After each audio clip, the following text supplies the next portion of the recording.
دوستان خیلی مخلصم. من ایریس و شما همراهید با چنل خودتون، یعنی تتلو نوستالژی. امروز میخوایم در رابطه با این صحبت کنیم که بهترین اثر تتلو کدوم موزیکشه. از خودش این سوال رو پرسیده بودن و با توجه به اون برهه‌ای که درش قرار داشت و با اون حسالی که داشت، خودش موزیک احترام رو انتخاب کرد. حالا دوتا اتفاق اونجا، دوتا دلیل میتونست داشته باشه. یک، جنبه تبلیغاتی برای اینکه موزیک تازه منتشر شده بود، برای اینکه به هر حال شنونده های موزیک رو جذب کنه. دو، به خاطر اینکه حالا یه سری صحبت و حرف حدیثایی بود که احترام رو انتخاب کرد به این دلیل که بگه باید احترام گذاشته بشه. با توجه به همین موضوع من هم همین انتخاب رو دارم، یعنی روی صحبتم به این شکله که اگر حس و حال ناراحتی دارم، یعنی غمگینم، یک موزیک رو انتخاب میکنم. اگر شادم، موزیک دیگه.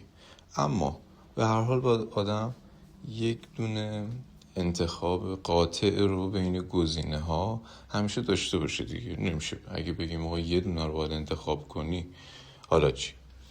به نظر من موزیکی که خیلی خیلی تأثیر خفنی داشت، خیلی باحال بود، خیلی تو تایمی بود که به نظر من مناسب بود واسه من و هر بار که من این موزیک رو میشنوم هیچ وقت تکراری نمیشه و میتونم به هر کسی پیشنهادش کنم. میتونم هر قسمتش رو به عنوان یک آثار هنری متفاوتی گوش کنم. من باید قهرمه. نظر منه. حالا شاید یه نفر دیگه بگه من دو، اونم درست میگه. میدونی؟ یعنی توی برهه های مختلف، زمان های مختلف، حس و حال مختلف، خودم انتخاب های مختلفی داره. ولی یه دونه رو آدم بخواد انتخاب کنه باید ببینی کدومشه. خب بین 400 خوردی 500 تا آثاری که امیر تتلو داره همه رو شنیدم. شاید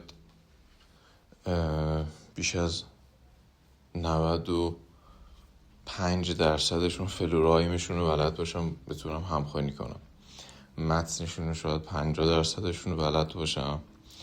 ولی خب اون چیزی که ورس به ورس، کارس به کارس، بیت به بیت و حتی بیت زیبایی داشته باشه، به نظر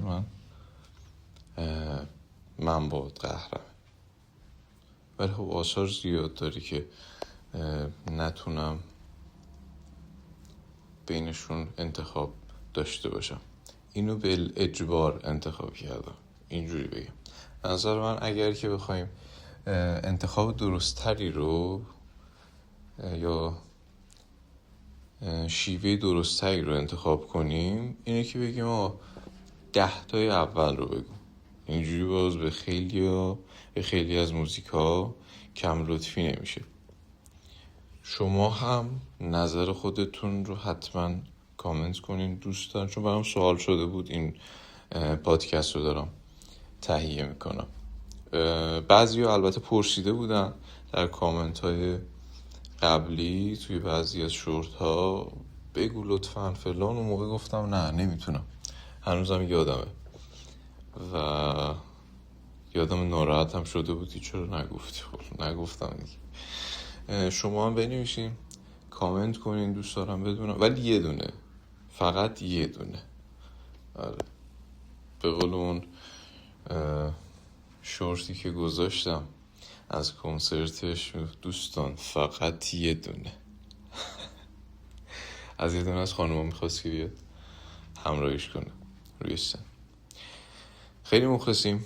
سابسکرایب، لایک فراموش نشه.